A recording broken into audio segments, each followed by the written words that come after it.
함께 만드는 언론 미디어 협동조합. 여기는 국민TV. 함께 만드는 언론 미디어 협동조합. 여기는 국민TV.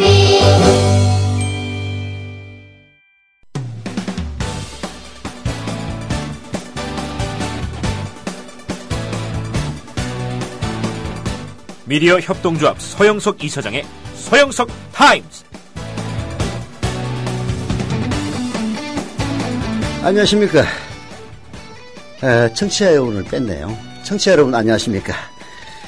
대본 그대로 읽어야지. 6월 5일 금요일에 서영석 타임즈 시작합니다. 저는 미디어 협동조합 이사장 서영석입니다. 이렇게 쓰여 있어요. 대본을 읽었고 개별 오프닝 해서 이제 개별 오프닝을 하겠습니다. 절차에 따라서 황교안 후보의 병역 의혹이 다시 불거졌습니다. 어제 새정치민주연합 김광진 의원이 말하자면 의혹 발표의 주역이었는데요. 저는 경향신문이나 한겨레신문에서 왜 이 문제를 크게 다루지 않는지 좀 궁금했습니다. 오늘 아침 신문을 쭉 보니까 미디어협동조합 국민TV에서는 한겨레신문하고 경향신문 봅니다. 원래 초창기에는 조선일보, 중앙일보도 봤는데 그런 신문을 왜 보느냐고 그래가지고 끊었습니다. 끊었는데 끝까지 투입했던 신문은 중앙일보였습니다. 그래도 돈 안 주니까 결국은 끊더라고요. 예. 저희들이야 자전거나 혹은 백화점 상품권 받은 적이 없기 때문에 조용히 끊겠다고 했더니 끊기더라고요. 그때 그런 거 받았으면 바로 그냥 공정에 신고해야지 돈 좀 벌었을 건데. 여하튼 왜 한겨레신문하고 경향신문 이 문제를 크게 다루지 않는지 좀 궁금했었는데요.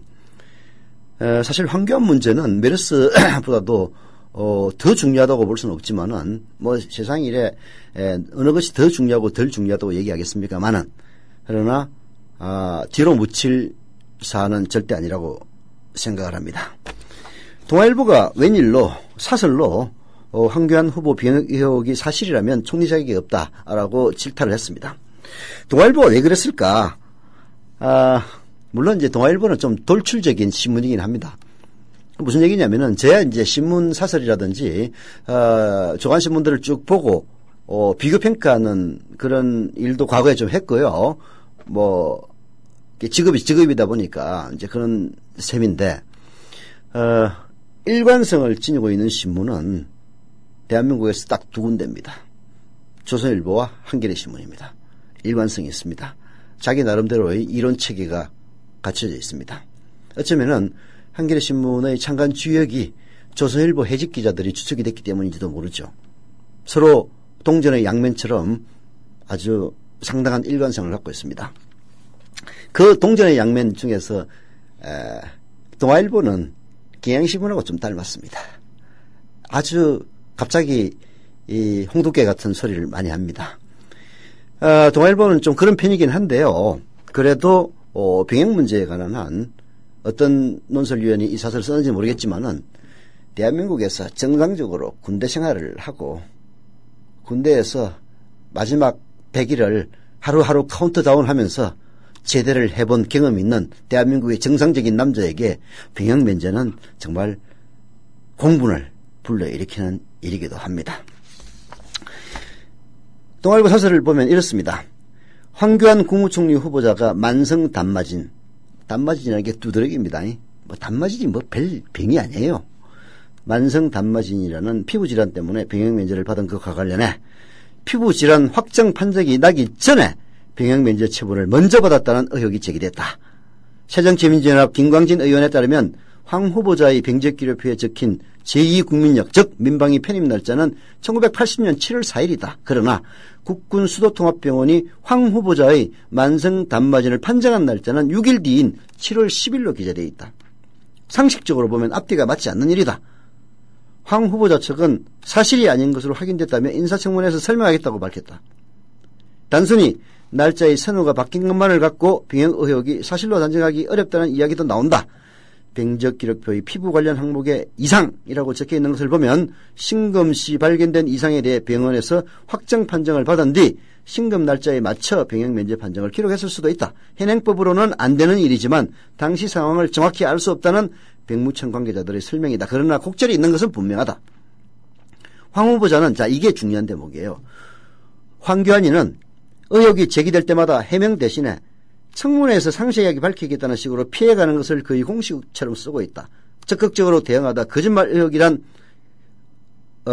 거짓말 의혹까지 생겨나 곤욕을 치른 이완구 전 총리의 전체를 피하고 언론에 잇따른 보도로 의혹이 증폭되는 것을 막겠다는 전략이겠지만 당당해 보지는 않는다. 바로 이겁니다. 그래도 이완구는 변명이라도 했어요. 황교안은 변명조차 안 하고 있습니다. 이완구는 그렇게 해서 8대 의혹, 10대 의혹 나왔는데 그냥 꿋꿋이 버티다가 이게 표결로 통과되니까 박근혜가 후화무치하게 임명을 강행했습니다. 이완구까지 물러나면 도저히 청와대는 막 간다 이런 절박한 심정이 생겼죠. 이번에 황교안은 아예 모르쇠 전략으로 나가는 겁니다. 그렇게 해서 청문회에서 이틀 동안 두들겨 맞고 입 꾹 다물고 잘못했습니다 하고 그냥 표결하면은 통과될 거고 그러면 된다. 그런 전략 아닙니까? 오죽에 동아일보가 답답했으면은 당당해 보이지 않는다고 얘기를 했겠습니까? 이완구에 이어서 황교안까지 정상적인 병역 의무를 다하지 않은 것으로 드러나면서 총리값이 이렇게 없느냐는 탄식이 절로 나온다. 고시 합격하고 탈없이 공직 생활하고 국회의원, 장관, 도지사까지 지낸 사람들이 병역 의무 앞에서는 왜 한없이 약해졌는지 알 수 없는 일이다. 왜 몰라 모르기는. 3년이 아까운 거야 이 인간들에게. 국가에게 병역을 치른다기보다는 면제받아가지고 남들보다 먼저 앞서가 나가겠다는 그런 생각 때문에 온갖 수단 방법을 가리지 않고 병역 면제받은 거지. 무슨 알 수 없어. 알 수 없기는. 솔직해야지 사람이. 이따위 인간들. 야, 아들을 군에 보내놓고 요즘 걱정하는 군에서 혹시라도 왕따 당하지는 않을까, 고참들에게 폭행당해가지고 혹시 다치지는 않을까, 심지어는 누구처럼 맞아 죽지는 않을까 걱정하는 국민 정서를 고려해서라도 황교안의 병역 면제 처분에 대해서 한 점 의혹도 남아서는 안 된다.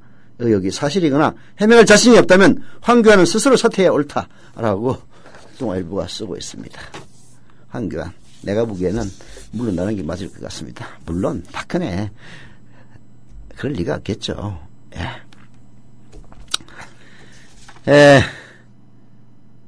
하나 더 얘기하고 넘어가겠습니다. 원래 오프닝을 한 10분 해야 이게 앞뒤가 딱 맞는데 한 7분밖에 안 됐어요. 그래서 하나 더 준비했습니다. 제가 누굽니까? 박근혜 그리고 보건복지부 자기들 비밀주의와 초동대처 위협 때문에 이렇게 온 나라가 불안에 들고 있다는 사실에 눈을 감은 채 정부 공개를 한 박원순 연락에 씌우대고 있습니다. 박원순 발표로 불안감이 증폭되고 있다. 이렇게 청와대에서 셀레바를 쳤는데요. 이건 청와대에서 박원순 키워주는 것이 불가합니다. 저는 그렇게 봅니다. 요즘 실시간 검색어 보면 박원순 1등이에요. 유승준이 또 1위 한 적이 있으니까 실시간 검색 1위가 됐다고 해서 좋을 건 없습니다만은, 꼭 좋다는 건 아닙니다만은, 최소한 메르스 정보 공개로 주목을 받는 것은 우리의 청와대가 문재인이 싫어서 박원순을 키워준다고 밖에 볼 수 없네요. 그리고 성남시 이재명 시장도 정보 공개를 했더라고요. 청와대와 이 정부가 삽질을 하면은 그 반대급부로 크는 사람이 있는 법입니다. 그래서 제가 아침에 포털을 검색해 보니까 이러더라고요. 청와대가 박원순 발표로 불안감 커지는 상황에 매우 우려한다는 기사 댓글 보니까, 야, 니 꼬라지를 알라. 메르스 비밀주의 때문에 청와대 불안감을 느끼다가 박원순이 발표로 불안감이 사라지고 있다, 이 병신들아. 이런 댓글이 전부예요. 이제 그러다가 보니까 속보해가지고, 청와대에서 문영표가 메르스 정보 공개 및 필요 조치를 발표할 예정이다라는 속보가 나오더라고요. 봐요. 결국은 이 병신들, 결국은 박원순이 하는 대로 쫓아가는 겁니다. 박원순 발표로 불안감 커지는 청와대, 그나마 안도하는 서울시민, 이게 맞는 것 아니냐는 댓글도 있던데 정말 딱 이대로인 것 같습니다. 잠시 광고 듣고 시작하겠습니다. 주 기자님, 지난 주말에 콘도 다녀왔는데 진짜 좋았대. 주 기자님은 콘도 회원권도 갖고 있나 봐요? 부럽다. 이번에 회원권 114 거래소에 의뢰해서 싸게 구입했다는데? 콘도 회원권은 비싸지 않아요? 회원권인데? 근데 이 콘도 회원권이라고 다 비싼 게 아닌가 봐. 회원권 114에 알아보니까 종류도 많고 다양한 상품들 엄청 많던데? 그러면 우리도 봄 여행 한번 알아볼까요? 콘도는 회원권 114에서 구입하고요. 02-544-6114번 02-544-6114번 회원권 114는 인터넷과 모바일 앱에서도 검색할 수 있습니다. 콘도 회원권 거래는 회원권 114 02-544-6114번으로 바로 전화해보세요. 지상철 조합원 신청 광고입니다. 강화대교 앞에서 개념 부부가 만드는 개념 곰탕 연지연 곰탕. 연지연이란 가마솥의 장작불로 온종일 고아내는 곰탕을 서로 나누어 이어지는 인연이란 뜻입니다. 연지연 곰탕이 민주주의를 열망하는 조합원 여러분과 국민의 건강을 책임지겠습니다. 곰탕 포장 판매는 한 팩 800g에 7,000원이며 7팩 이상은 무료 배송으로 드립니다. 연지연 곰탕은 강화대교 입구에 위치해 있습니다. 단체 주문 예약 및 포장 주문 전화번호는 010-7252-1114, 010-7252-1114, 031-989-9968. 조합원 단체 예약은 10% 할인해드립니다.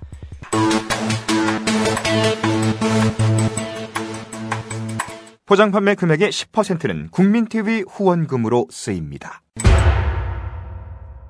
예, 오피니언 비평을 하기 전에 얘기해야 될 게 두 개 있습니다. 이거 따라하지는 마세요. 어디 갔노? 왜, 안 보이는 거야? 여기 있다. 우리,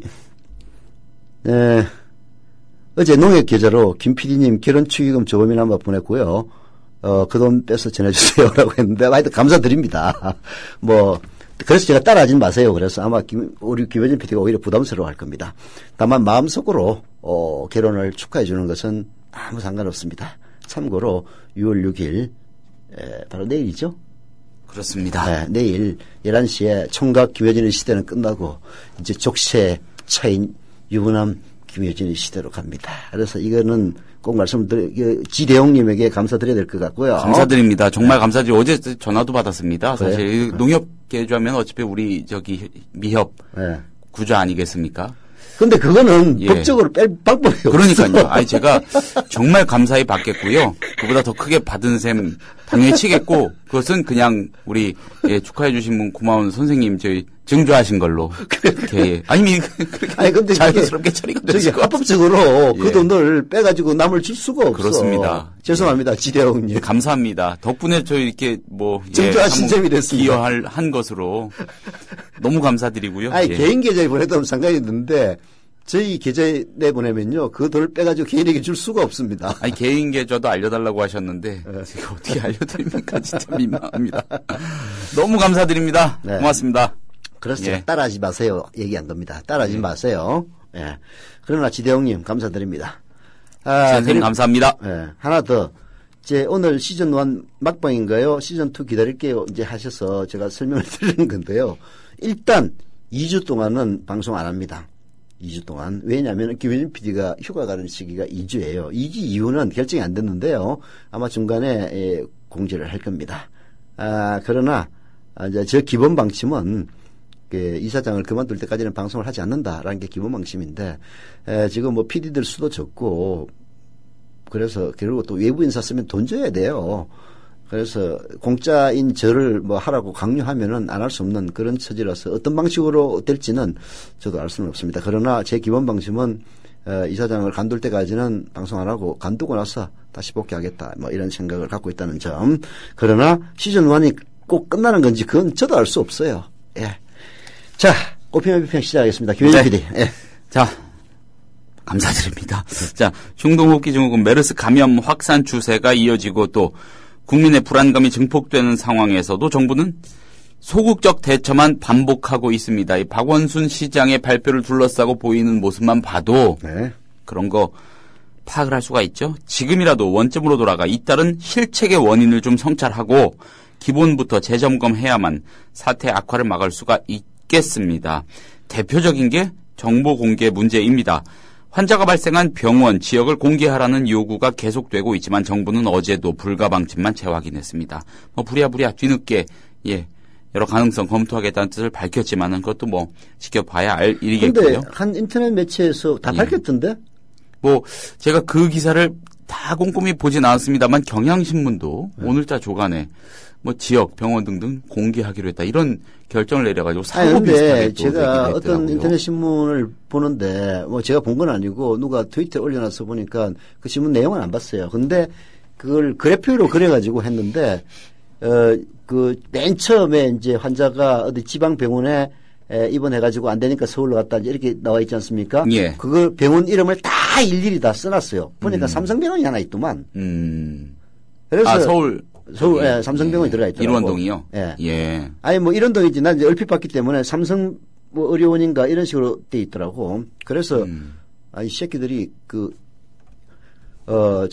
삼성 의료원이 들어 있어가지고 공개 안 한 건가 그런 생각이 들더라고. 역시 세긴 세네. 이런 생각이 들었는데요. 여하튼 한 인터넷 매체에서는 아주 그냥 다 공개를 하더라고요. 여기 나와 있네. 그렇군요. 이게 이 PD님 어떻게 프레시안 기사입니까? 네. 프레시안. 예. 이게 고민을 많이 한 결과겠죠. 네. 이 정부가 이렇게 하니 언론이라도 네. 역할을 해야겠다 이런 판단 아니겠습니까? 그렇죠. 아주 그래픽을 그려가지고 그래서 나 이것만 봤거든. 한마디로 이게 동선을 그래픽으로 만들어놨게 시각물로 만들어놨네요. 삼성 나와 있습니까? 삼성병원? 예, 지금 삼성 서울병원 나와 있네요. 나와 있죠. 예, 나와 있고 등등등. 네. 예, 나와 있습니다. 계속 자, 하시죠. 네. 지금 국민 여론은요. 네. 관련 정보 다 공개해야 된다. 네. 82%를 넘습니다. 네. 이거는 거의 다라는 얘기입니다. 네. 여론조사에서 80% 넘는다는 거는 절대적이다. 네. 이렇게 볼 수 있겠죠. 한겨레 사설 한번 가보겠습니다. 네. 투명한 정보 공개가 재난 극복의 출발점. 정확한 정보의 전파는 메르스 확산을 막는 데도 도움이 됩니다. 첫 환자가 확진 판정을 받은 직후 그가 거쳐온 병원들을 공개하고 밀접 접촉자들의 감염 가능성을 제대로 알렸다고 가정해봅시다. 그렇다면 그와 같은 병실, 병동, 그 환자와 같은 병실, 병동을 쓰다가 퇴원한 환자들이 스스로 보건당국에 신고했겠죠. 네. 저라도 했겠습니다. 이들이 다른 병원에 입원하거나 일상생활을 하면서 3차 감염을 일으킬 확률 줄었겠죠. 정부는 쉬쉬하며 이들을 추적 조사했지만 상당 부분 격리에 실패했고요. 3차 감염이 현실화됐습니다. 제대로 대처할 능력도 없으면서 감염 확산 방지에 도움이 될 수 있는 카드 하나 버린 꼴입니다. 정부는 병원을 공개할 경우 다른 병원들이 앞으로 메르스 환자 진료 및 신고를 기피할 수 있다는 이유도 들었습니다. 참으로 한심한 얘기라고 한겨레는 말합니다. 세계 인류라고 자처하는 우리 의료계의 직업윤리가 그 수준이란 말입니까? 그렇게 판단한 공무원의 수준이 그런 거야. 병신 새끼들. 아이고. 설사 그렇더라도요. 네. 정부가 감독하고 바로 잡아야 할 문제죠. 병원 핑계를 대는 것은 방역 위기 상황에서 일선 의료기관을 장악하고 관리 감독할 능력이 전혀 없음을 자인하는 셈입니다. 신문이니까 이렇게 점잖게 썼지만 조금 전에 제기했던 대로 병신들이에요. 한마디로. 결국 정부가 드는 이유 중에서 유일하게 수긍할 만한 것은 해당 병원의 영업 손실에 대한 우려뿐입니다. 지난해 미국에서 메르스 에볼라 환자가 발생했을 때 병원과 환자 신원, 거주지, 동선 등이 상세히 공개됐죠. 기억합니다. 에볼라 대응에 실패했던 병원은 대표가 직접 나서서 사과하기도 했습니다. 이로 인해 혼란이 발생했다는 얘기는 듣지 못했다고 한겨레는 짚고 있습니다. 이게 세월호 참사의 구조하고 똑같다는 얘기가 바로 여기서 나오는 겁니다. 해당 병원을 공개했을 때 손해를 조금이라도 볼 수 있는 것은 그 병원밖에 없어요. 이익을 보는 것은 대한민국 국민 전체입니다. 그런데 이 공무원 병신들은 이익을 보는 국민 전체보다는 손해를 볼 병원에게만 신경을 쓰는 거예요. 왜 병원에게 신경을 썼겠습니까? 병원하고 보건복지부 공무원들과의 어떤 커넥션이 있지 않다면 이럴 리가 없는 거예요. 그렇지 않습니까? 해수부하고 그리고 선박회사와 커넥션이 없다면 해수부가 시행령을 그렇게 만들 리가 없는 거라고. 혹시라도 자기의 죄상이 드러날까 봐서 자기들이 파견한 놈을 갖다가 세월호 조사 책임 모든 것을 기획 총괄하는 자리에 그 자리에 앉히겠다는 게 해수부의 시행령 아닙니까? 그것 때문에 국회법 개정안도 결국 나오게 된 거고. 사람들을 바보로 알면 안 돼요. 박근혜 진짜 명심해야 됩니다. 이 구조는 세월호 구조하고 똑같습니다. 그나마 메르스가 이게 나이 드신 분들 그리고 면역력이 약한 사람들에게는 치명적인 질병이지만 건강한 사람에게는 큰 질병이 아니기 때문에 천만다행이에요. 이게 정말로 뭐 요즘 유행하는 좀비 영화에서 나오는 것처럼 치명적인 바이러스였다면요. 지금 대한민국 아마 수백만 명 죽었을 겁니다. 이런 정부 하에서는. 제가 단언합니다. 이런 식으로 비밀주의로 가면요. 이게 메르스가 별로 사실 뭐 사람들 겁 많이 내는데 별거 아니에요. 나이 드신 분들은 조심해야 됩니다. 보세요. 다 돌아가시는 분들 보면은 전부 80대, 60대, 70대예요. 감기 걸려서 돌아가시는 겁니다. 감기 중에서도 악성감기. 악성감기 하면 메르스보다 훨씬 더 악성감기가 뭔지 아세요? 홍콩 독감입니다. 홍콩 독감. 홍콩 독감 때문에 전 세계적으로 수십만 명이 죽었어요. 이게 치명적인 질병이었다면 아마 이 최초 발생한 데가 어디죠? 분당인가? 그죠? 맞죠? 하여튼 어딘가 거기서부터 시작해가지고 삼성 의료원 있는 데까지 그 주변에는 몰사였을 겁니다. 몰사. 큰 병 아니기를 천만다행으로 알아야 돼요. 이런 식의 방역 시스템으로는 진짜 일 납니다. 국민안전처 만들어가지고 그 안전처에 육군 장성 출신들 가서 잔뜩 앉히더니 아휴, 정말 억장이 무너져가지고 도대체 이 정권 진짜 확 그냥 뽀사버릴 수도 없고 고쳐 쓸 수도 없고 답답하게 이럴 데가 없습니다. 문영표 보건복지부 장관은 박원순 시장의 브리핑이 오해를 불러일으켰다면서 유감 표명을 했네요. 실할 연병을 하고 있어, 핑계 새끼. 아니, 그리고 나서 조금 있다가 다시 발표한다는 거 아니에요. 유감 표명. 예. 아니, 처음부터 청와대에서, 박원순 시장의 불안감에 증폭되고 있다, 이 지랄을 했다고, 문행표도 뭐 한다고 그러더니 또 이제 박원순 때문에 불안감에 증폭되고 있다, 이 얘기 자빠지고 있는 거예요? 사실과 다른 부분이 있어서 유감이다. 사실과 다른 부분이 있으면 밝히면 될 거 아니야. 이런 말을 했네요. 정확히.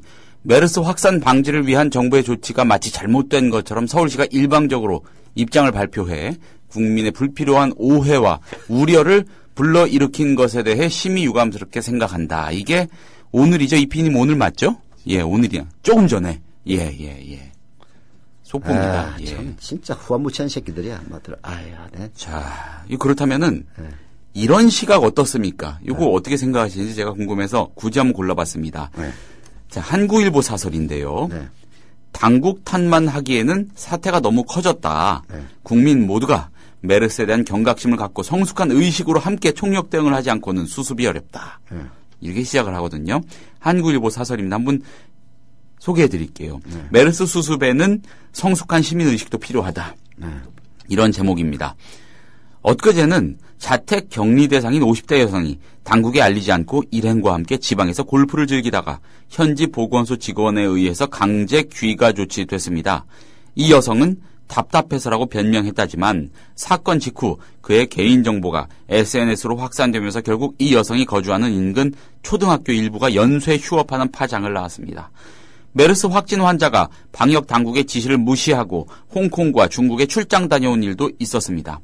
2003년 사스로 770여 명이 목숨을 잃은 중국과 홍콩은 전염병 의심 환자를 강제 격리하거나 이에 응하지 않으면 징역형에 처하는 등 강력 대처합니다.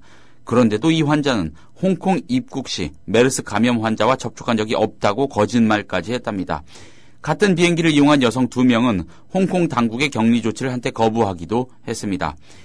일련의 사건은 한국인의 모랄 해저드 논란과 함께 혐한론으로 확산됐고 중화권 관광객 한국 방문 취소로 이어지는 등 후폭풍이 거세다고 합니다. 한국일보의 주장입니다. 설명입니다.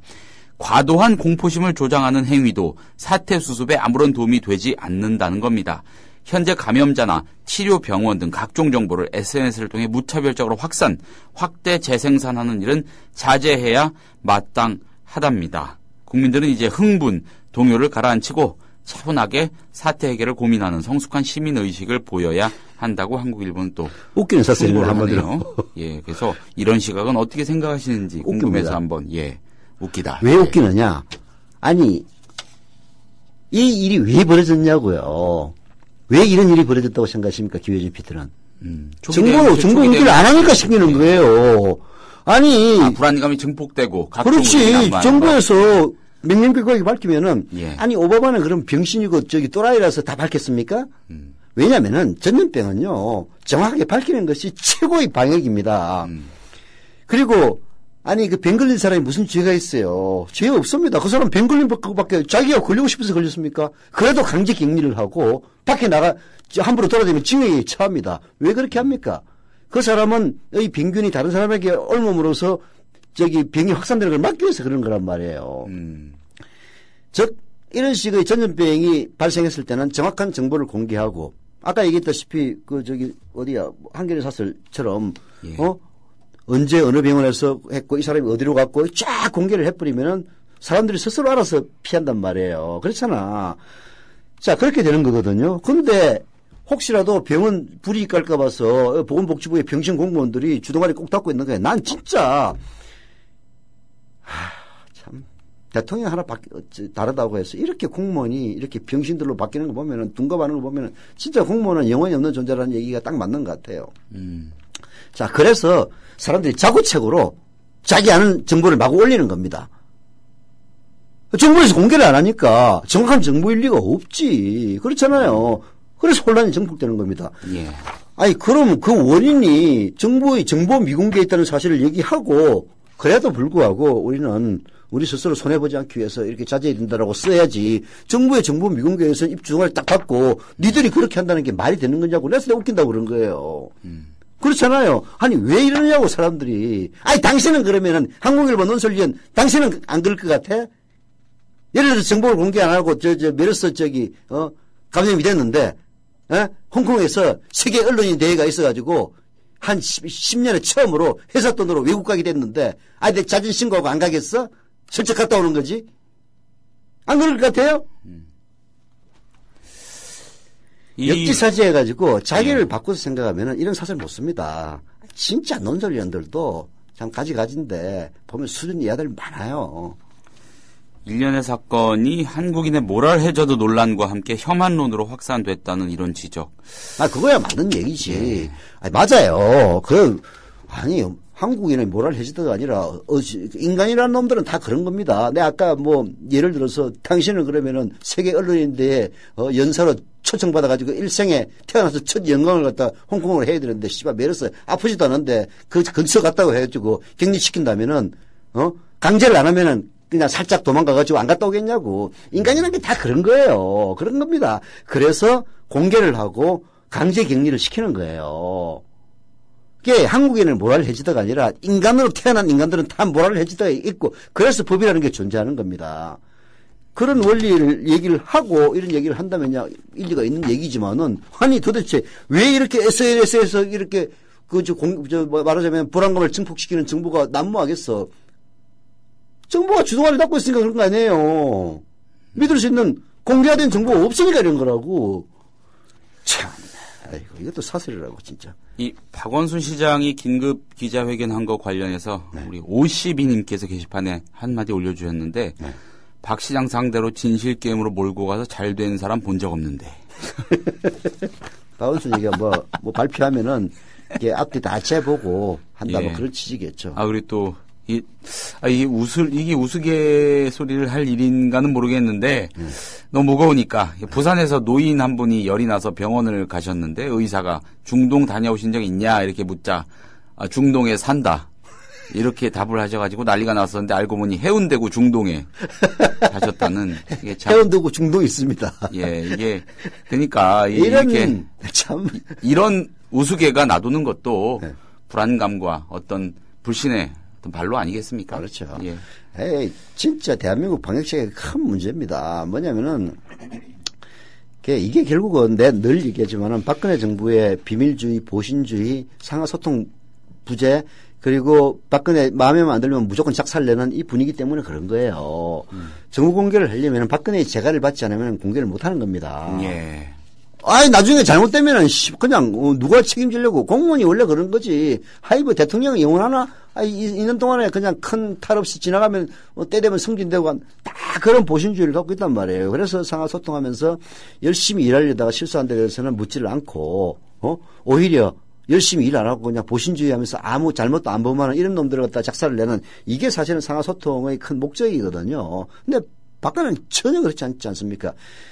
내가 기성전 박근혜라고 되는 이유가 대한민국이 지금 이 개판 5분으로 된 것은 오로지 박근혜 때문이라고 저는 생각을 해요. 옛날에 수구 꼴통적인 인간이 뭐 하는 게 안 되면 전부 노무현 탓이라고 얘기했는데 그건 말도 안 되는 얘기지만은 왜냐면은 그때는 논리적으로 전혀 맞지가 않았어요. 근데 지금은 이런 의사결정 구조 아무도 박근혜에게 얘기하지 못하는 그리고 박근혜 한마디에 모든 것이 뒤집어지는 이런 구조 속에서 나오는 필연적인 결과입니다. 그래서 기성전 박근혜가 되는 거예요. 그래서 기성전 정권 교체가 되는 겁니다. 정권 교체하지 않고는 이건 큰 사고가 안 나기를 저도 그야말로 새벽에 일어나면은 정원수 뜯어놓고 빌고 싶은 심정이에요. 박원순 시장이 5분 전에 SNS에서 뭔가 또 한마디 입장을 밝혔네요. 네. 서울 메르스 대책본부장 박원순 시민 여러분에게 보고드립니다. 네. 진실을 퍼뜨려 주세요. 네. 시민 여러분의 카페트를 빌려주세요. 지금 진 이 공유 RT 빚은 꼭 메르스 퇴치로 갚겠습니다. 늦었지만 정부의 평택 병원 공개를 환영합니다. 그런 결정을 내렸나 보군요. 네. 앞으로도 더 많은 정보가 공개되어서 잘못된 정보로 인한 국민의 불안이 해소되길 바랍니다. 간밤 잠을 이루지 못했습니다. 이런 혼란스러운 상황까지 온 것에 대한 시민 여러분에 대한 미안한 마음 때문입니다. 이런 식으로 긴 글을 트위터죠? 트위터로 남겼네요. 예. 이게 박원순 시장이 자기의 정치적 입지나 미래를 위해서 그렇게 했겠습니까? 그렇게 하면은, 국민들이 모를 것 같아요. 요즘은 진짜 인간 심리까지 다 파악하는 건지 얘기 한마디 하면 저 새끼가 왜 했는지 다 나오더라고. 결국은 진심이 사람을 울리는 겁니다. 진심만큼 더 큰 무기는 없는 거예요. 박근혜가 왜 욕을 먹습니까? 그 진심이 존재하지 않기 때문이에요. 영혼이 없이 눈물을 흘리는 거야. 세월호 때 보십시오. 그렇게 눈물까지 찔찔 짜놓고 그 다음에 한 행동들을 보라고. 오히려 박살을 내버리지 않습니까? 세월호 유가족들을. 아니 애가 수학여행 가려고 배 탔다가 물에 빠져서 결국 죽은 건데 그게 뭔 잘못을 범했다고. 그렇잖아요. 자기가 하고 싶어서 그렇게 한 겁니까? 그렇잖아요.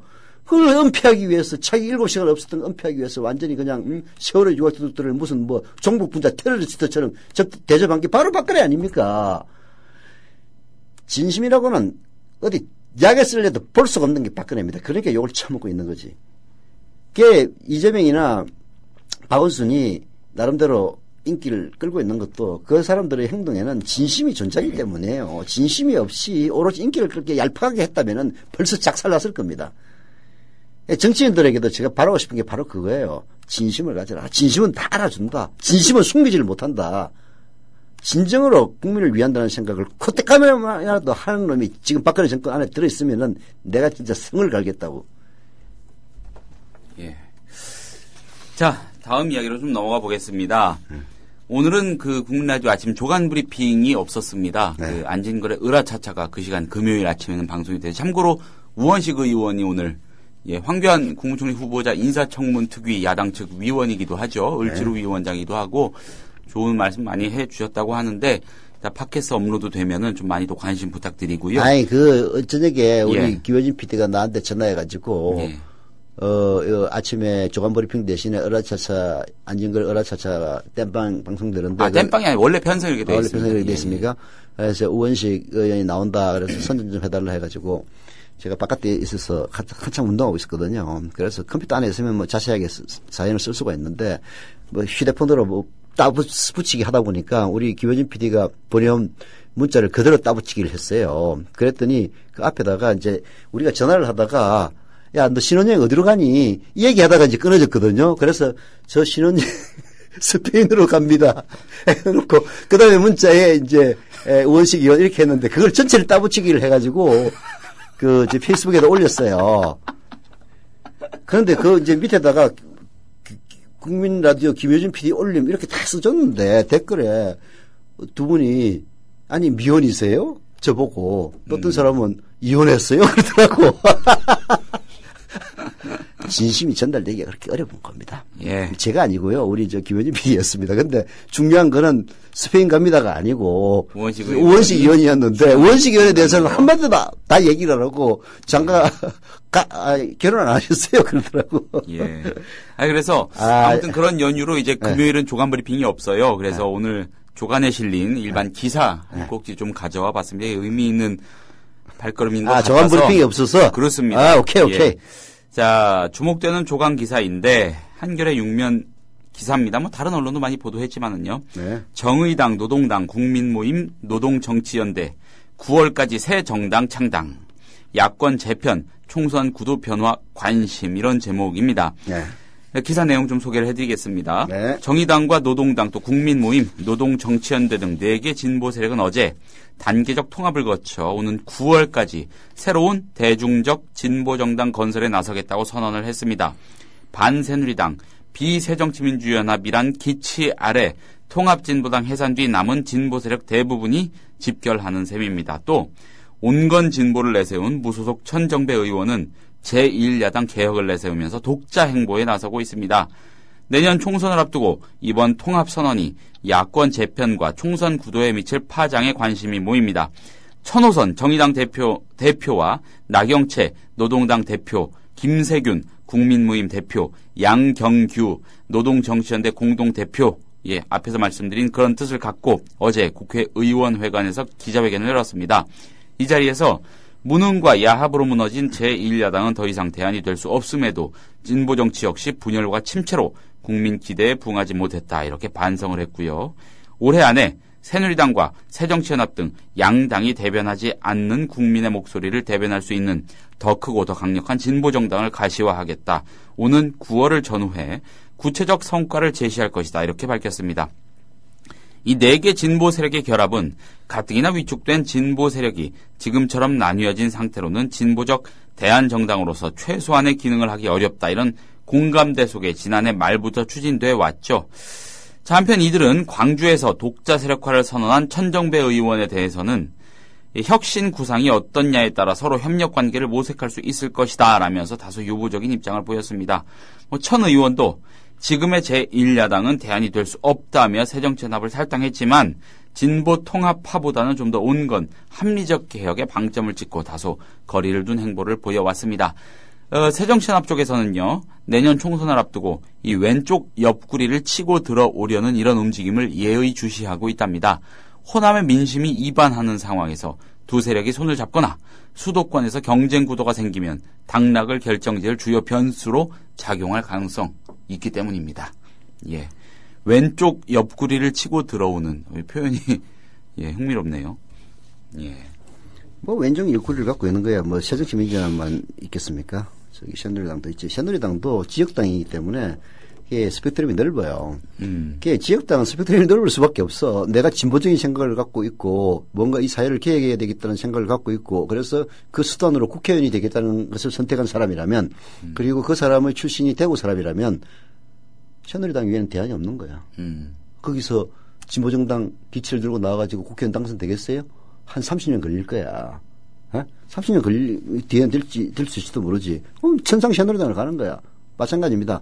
내가 아주 꼴통적이고, 내가 어디 사학재단 이사장이고, 데모하고 있는 새끼들 전부 빨갱이 새끼들, 종북 분자들, 김일성의 지령을 받는 놈들이라고 생각하는 사람인데, 내가 호남에서 국회의원을 하려고 그래. 새누리당 공천을 나와서 되겠어요? 돈을 써서라도 새정치민주연합 공천을 받으려고 그럴 겁니다. 겉으로는 진보인 체 하면서. 그렇잖아요. 그래서, 지역당은 늘 스펙트럼의 폭이 넓을 수밖에 없는 겁니다. 왜냐하면은 그 지역당에 들어가지 않으면 그 지역에서 국회의원을 못 해먹기 때문이에요. 그래서 나라가 퇴보하는 겁니다. 민정당, 그리고 통일민주당, 평화민주당, 신민주공화당이 경쟁했던 그 구도에서는 왜 괜찮은 인재들이 나올 수가 있었느냐. 쉽게 얘기해서 부산 경남에서는 민정당하고 통일민주당이 경쟁을 했어요. 훌륭한 후보를 공천하지 않으면은 당선이 안 됩니다. 하자가 있는 후보를 공천하면은 상대방이 들고 일어나지고 작사를 내버리기 때문에 하자가 있는 놈을 공천을 못 해요. 그러니까 괜찮은 의원들이 나왔던 겁니다. 노무현이 나오고 이인재가 나오고 이상수가 나오고 했던 이유가 경쟁자가 있었기 때문에 그런 거예요. 경쟁자가 없는데 딱 한 군데 있습니다. 호남. 평민당은 아성이었어요. DJ에. 거기는 DJ가 스스로 계획을 했습니다. 왜 DJ는 스스로 계획을 했느냐. 물론 그분이 훌륭해서이기도 하고 두 번째는 대통령이 되기 위해서입니다. 대통령이 되기 위해서 돈이나 갖다 바치고 하는 새끼들 물론 전국구 비례대표 공천할 때는 했죠. 제 눈으로 봤어요. 이동건이 15억 바치고 2번 했어요. 그것도 2번 안 된다는 것도 그 사연이 있습니다. 이제 비례대표 그때는 다 돈 받고 공천했어요. 근데 우리 DJ 각하는 그래도 양심이 있으셔가지고 돈 받고 동일 인물을 2번 비례대표 공천하지 않는다는 원칙을 딱 지켰어요. 근데 그때가 몇 대 선거였지? 14대 선거인가 그랬을 거야. 비례대표에 돈 내겠다고 약속한 새끼가 이제 돈을 미리 입금 안 하면 절대 안 줘. 왜냐하면 일단 공천해가지고 비례대표 이름 넣어놓고 그다음에 돈 안 내면은 뭐 폐죽일 수도 없는 거 아니에요. 반드시 돈을 입금시켜야 공천을 시켜주는 거거든. 그런데 비례대표 명단을 선관위에 신고를 하는 기한이 다가와가지고 1시간 전인데 그 비례대표 당선권 순위 내에 있는 인간이 돈을 안 갖고 온 거야. 돈을 안 갖고 왔으니까 등록을 못 하잖아. 빵꾸나게 생긴 거야. 그때 이제 비례대표를 받았던 아까 내가 슬쩍 지나가면서 이름을 얘기를 했는데 모 씨가 자기는 분명히 DJ가 비례대표 2번 연속 공천을 한다는 원칙이 있지만은 빵꾸 날 건 틀림없이 있다라고 돈을 딱 준비하고 있었어요. 빵꾸 나자마자 그 돈 들고 가가지고 딱 들이밀어가지고 2연속 공천해서 2연속 비례대표한 분이 실제합니다. 하여튼 이제 뭐 에피소드를 하나 얘기해 줬는데요. 갑자기 생각이 나가지고. 근데 그게 불법이 아니었습니까? 뭐 눈 감아줬죠. 다 그랬으니까. 그렇게 안 한 정당은 민정당밖에 없었어요. 민정당 그렇게 할 필요가 없지. 아예 나라 예산으로 그냥 선거자금을 떼줬으니까. 뭐 지들이 그렇게 하니까 뭐 그렇게 하는 데 대해서 팔아먹는 데 대해서도 별로 신경 안 썼지. 그래서 수사하고 그런 적은 없었어요. 내가 얘기하는 거는 DJ는 뭐 원래 탁월하신 분이고 저는 그렇게 생각해요. YS나 DJ의 인품적인 측면으로 보면 DJ가 훨씬 탁월합니다. 저도 사실 뭐 영남 사람이기 때문에 DJ는 호남 사람 아닙니까? 뭐 정서는 안 맞아요. 근데 그것도 딱 오래 출입하면서 보니까 진짜 훌륭하신 분이더라고. 최소한 YS보다는 1000배, 1000배 나으신 분이야. 그래서 뭐 본인이 훌륭하신 분이기도 하고 두 번째는 대통령이 되기 위해서는 이렇게 끊임없이 물갈이를 하지 않으면 안 된다 해가지고 본인 스스로 계획을 했습니다. 이런 식으로 경쟁구도가 돼야 이제 말하자면 잡초들이 제거가 되거든요. 그런데 지금은 호남은 새정치민주연합, 영남은 새누리당 이 구도가 완전 고차가 돼가지고 이제는 진짜 막대기를 꽂아도 다 당선된다고. 그 예외가 그래도 천정배 예외인 거예요. 그러나 천정배는 옛날 결국은 새정치민주연합 기획이니까 무소속으로 당선된 거고 그리고 이재현이도 진짜 역사상 첫 예외지. 근데 그것도 이제 말하자면은 열린우리당 그 개판 5분 전일 때도 그때 공천받았던 유시민이 고향에서 당선된 거하고 비슷한 원리예요. 임기 초에 대통령이 힘이 세면은 그 끝발이 존재를 하고 호남에서 특히 이정현이 된 거는 뭐 엄청나게 열심히 합니다. 이정현이 말 들어보면 아주 기가 막혀요. 지금도 그런다 그러더라고. 뭐 주말 되면 가가지고 아예 그냥 주말이 아니라 노인정에서 산다 그러더라고. 숙식을 한다 그러더라고. 노인정에서 아주 숙식을 하신대. 거기 도전하겠다는 사람이 우리 아까 얘기했던 김강진 의원 아닙니까? 예. 김강진 의원이 글로 들여가지고 하겠다는데 하여튼 뭐 그런 식으로 한답니다. 근데 이제 이정현이가 된 거는 그런 돌쇠 같은 저돌성에다가 이게 보궐선거였기 때문에 이게 투표율이 확 낮는 바람에 이제 된 예외적인 경우에 불과하거든요. 하여튼 그건 예외이니까 전체적으로는 지역당 구제에서는 아무나 돼도 하는 거야. 그러니까 완전히 쭉쭉이 쓰레기 개새끼들이 공천받아가지고 국회의원 하고 있다니까 내가 누구라고 이름 대면은 명예훼손으로 글까 봐서 얘기는 못 하겠는데 누구는 진짜 쓰레기라는 건 내가 알아요. 그런 인간이 왜 어떻게 지금 공천받아가지고 국회의원이 되느냐?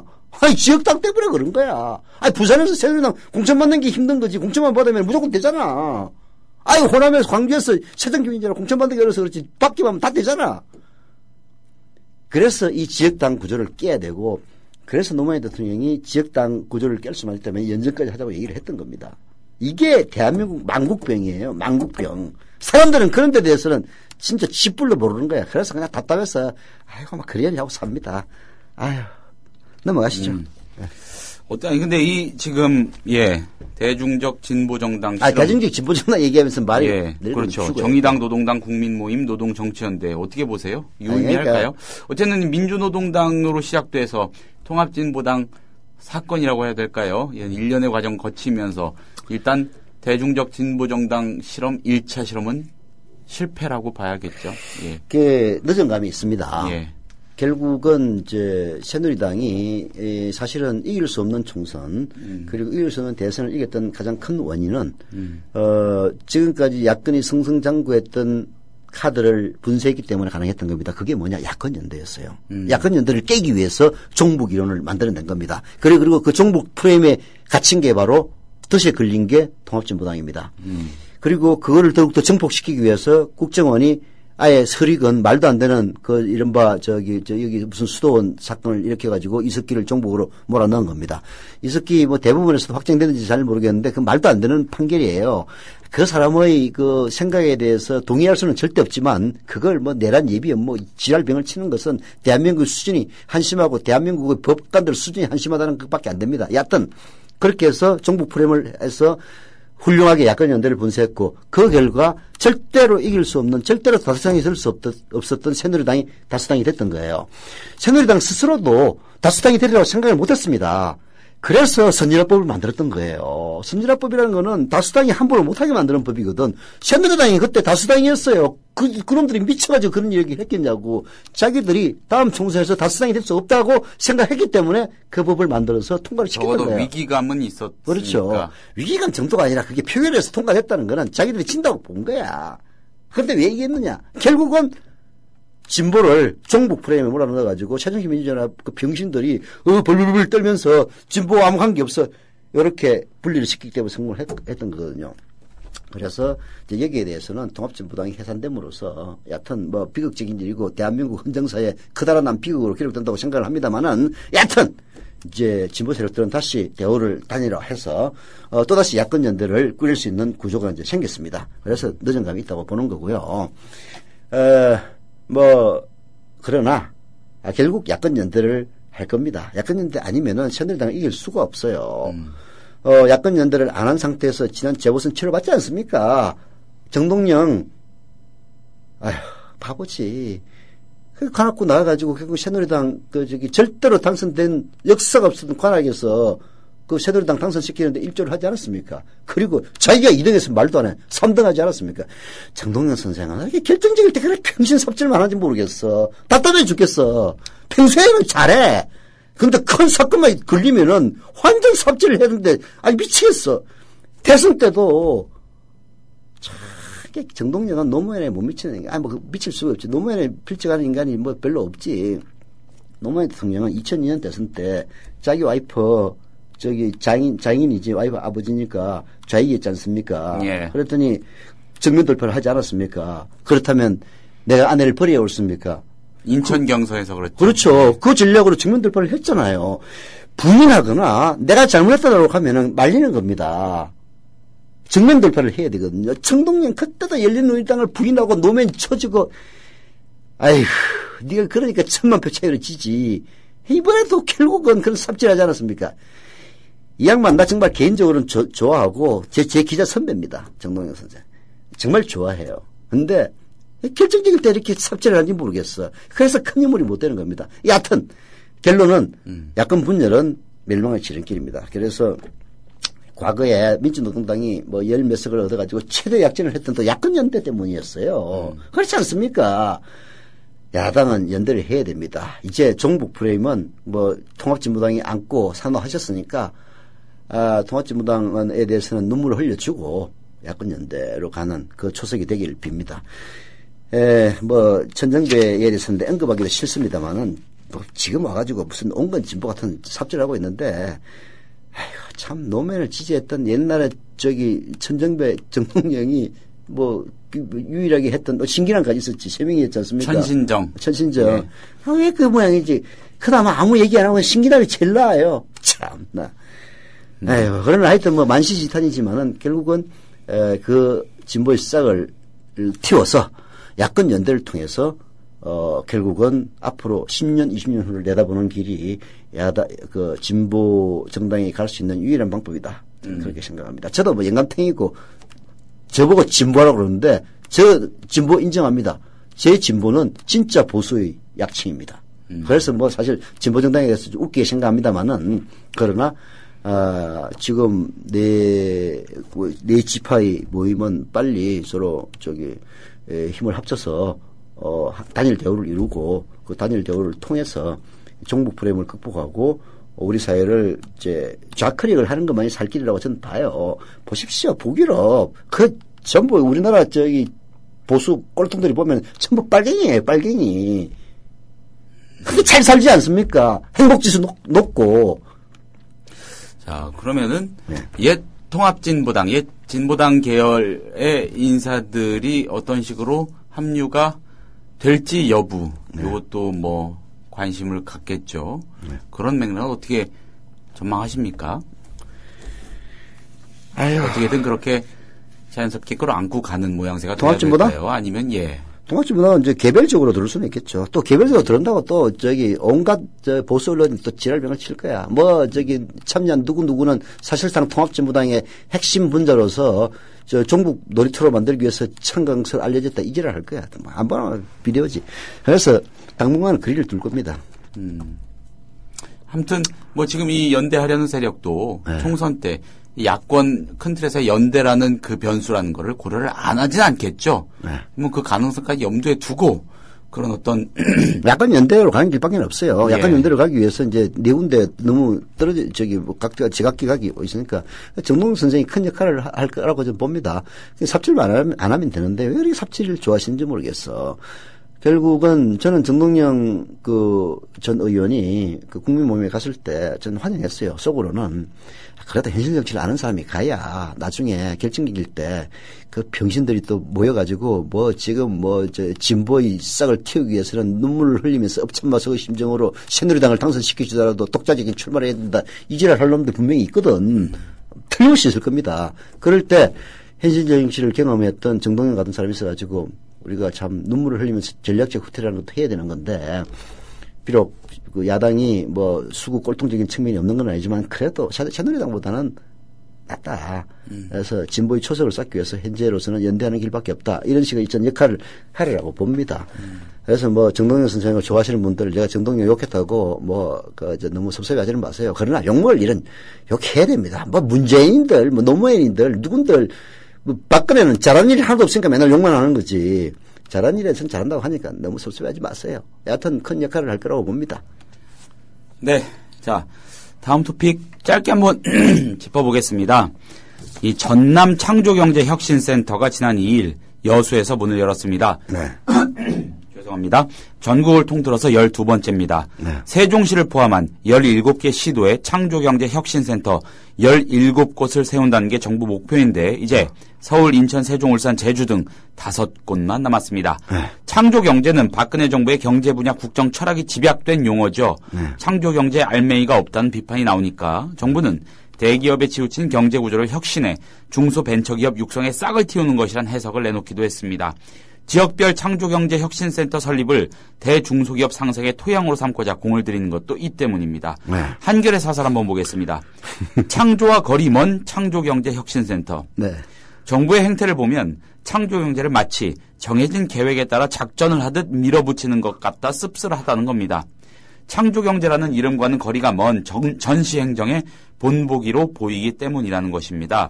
사업 진행 방식에도 무리가 많습니다. 지난해 9월 대구를 시작으로 대전, 광주, 충북, 부산, 충남, 전남 등 하나같이 대기업에 정부가 연고지역을 사실상 할당한 꼴입니다.